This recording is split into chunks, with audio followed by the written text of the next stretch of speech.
Region Lima.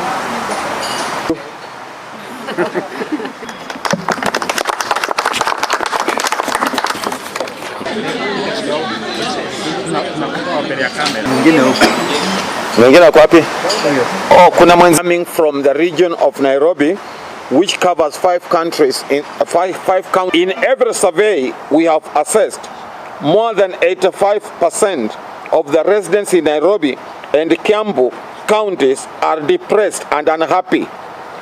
They are unhappy with the cost of living being their biggest mental challenge, as they feel poorer than they were last year.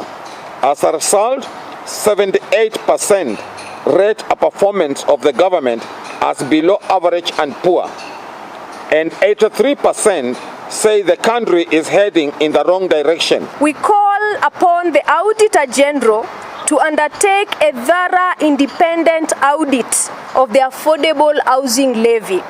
How much money has the government collected from the people of Kenya?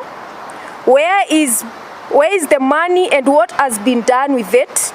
How many houses have been built, and to whom have these houses been sold to? We find it a very bitter insult on Kenyans that the only thing the government can boast about is trafficking Kenyans to the Middle East to be exploited and tortured as manual workers.